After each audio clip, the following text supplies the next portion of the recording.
Karibu sana. Haya, watu wa Moshi vijijini, hamjambo? Peoples. Tunawashukuru sana kwa wale ambao umejitokeza kuja kutusikiliza. Tano pale Manyema. Nafikiri wengi mtakuwa pale. Uongo kweli? Tutapata muda. Lakini niseme kwenu mambo mawili.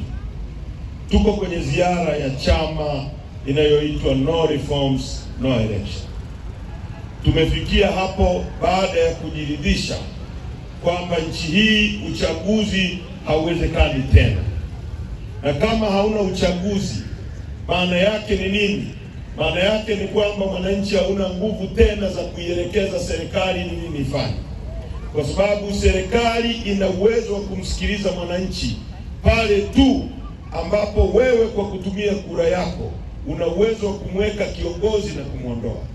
Mbunge anaweza kwenda bungeni akakusemea kama kura yako ina nguvu ya kumweka na kumuondoa.